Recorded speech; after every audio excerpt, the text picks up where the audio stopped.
Hey everyone, and welcome back to Sunspot.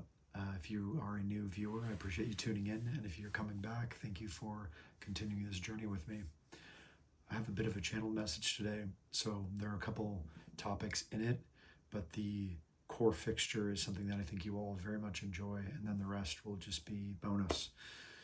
And the core idea here is that you are being judged because you believe you're being judged. Now, what does that mean? It means that what you're projecting into the world and the lens that you currently are looking at the world through is what you get out of the world. So when you're interacting with the world around you and you believe you're being judged, well, you are, because that creates a mechanism where whether you're being judged or not, you will find the judgment within what the other person is saying. You will also find the judgment within yourself, which is ultimately who is really judging you, and that's yourself, right? And when we operate out of a space of projection, it's often has to do with these habitual triggers, maybe old wounds, and things we have yet to quite heal and work out. But it also has to do with our awareness. And we have to see that if our awareness is this bandwidth of frequencies, almost like a radio, whatever bandwidth you're tuning in on is what you're getting. And I'm sure a lot of you have even seen almost like those mood and frequency charts.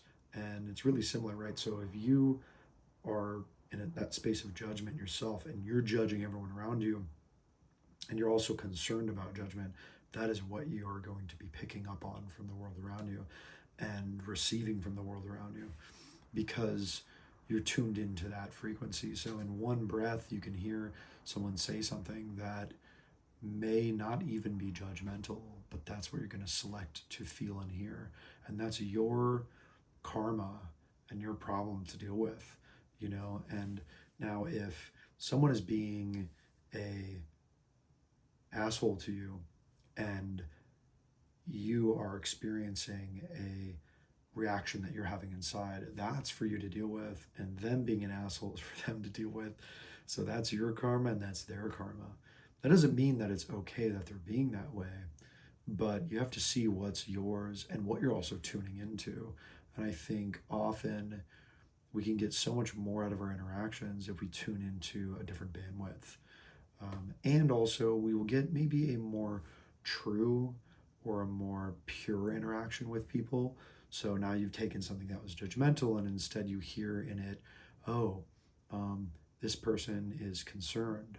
They're judging themselves. They're trapped in a certain set of misconceptions and preconceptions about life and their reality, and they're projecting that out onto me. And so it's really important to cultivate an awareness and a mindfulness of how we are interacting with the world and the people around us. What bandwidth are we coming from? Are we angry, so we see angry people? Are we horny, so everybody we see is someone we want to get in our bed, right? You have to know where you're operating out of, at least to be aware of then the responsiveness that you have toward that interaction or that experience. And I'm sure you've heard of moving from reactiveness to responsiveness, and that reaction contains so much information though. And if you can study that information, you can understand, like, what are my karmic loops? What are my karmic programmings? And what am I going to keep repeating in this lifetime or stay stuck in? What bandwidths might I continually tune into until I resolve, dissolve, absolve? I like all three of those. Until you do that, what are you going to continue getting, right? And of course, in that way, you also have to see that what you don't want is often what you get in life, because what you don't want is very rehearsed.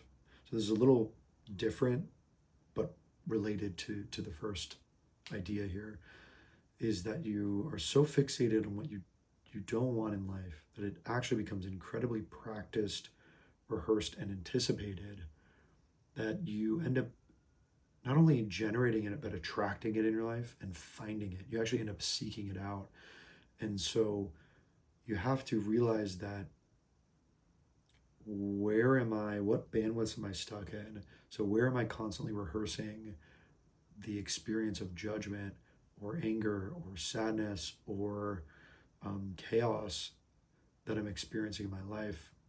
And how can I now change where my focus and my energy lies so that I can rehearse and practice living out of a space of maybe gratitude, connection, kindness. It could be, a fill in the blank for whoever you are and what you want in your life. But when you start rehearsing that and recognizing your current wavelength, you can move to a different one. And you can also then start generating a new experience of your life. So it's not to mean you're not, or it's not to say you're not always going to do this. We're going to continually do this as humans in a body in this incarnation on this planet. But closing the gap between your reaction time is something I talk about a lot, and making it more of a responsiveness. And I think responsiveness has that awareness of where is it coming from and what am I getting. And so if you're constantly getting a certain experience of people, well, that's probably because that's what you're looking for. That's what you're projecting out in the world. And, nearly everything becomes a projection then of our internal space. That's not to say people aren't acting in the way that they're acting, and that's not to say they shouldn't maybe correct their behavior or write their own course. But if we're having an internal experience, an internal reaction, we are responsible for that. We can't be responsible for other people. And you probably have tried to change somebody. You probably wished or tried to will a reaction or an experience out of somebody that you're never going to get. And if you haven't accepted it already, you're going to have to accept that. You cannot change people. You cannot control their course corrections, their path, and it's going to, the snake's going to shed its skin in the time it sheds its skin. Then that's for us and for them. And so you might get your skin off and say, wow, this feels good and fresh and I feel great. But why are these people still being the way they are? Well, they're still awakening to their deeper sense of truth, their deeper sense of reality. And guess what? You will probably shed that skin again. So it's something to keep in mind when you're living your life.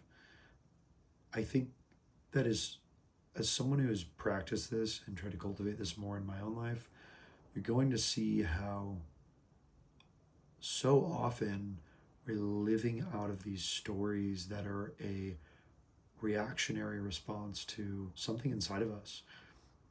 I had this experience the other day at a party. I was talking to someone and I was feeling really judged. I was also feeling so annoyed with them. I didn't really like what they were saying. I kind of had this thing in my head like, oh, they don't know what they're talking about. They're wrong. I see it this way.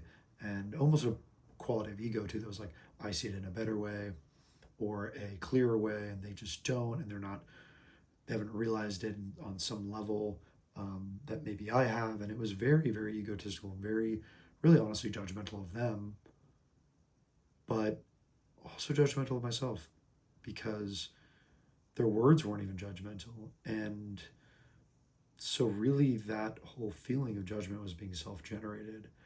And in that moment, I kind of stepped back and I could see how that experience was solely from me and not from this other person.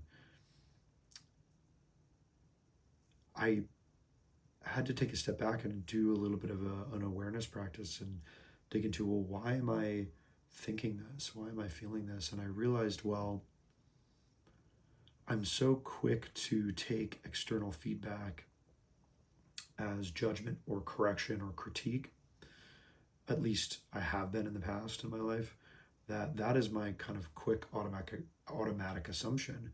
But also look at what I'm doing. So if I'm living out of a place of critique and judgment, which I was in that moment, well, that's also what I'm seeing in my experience of another being.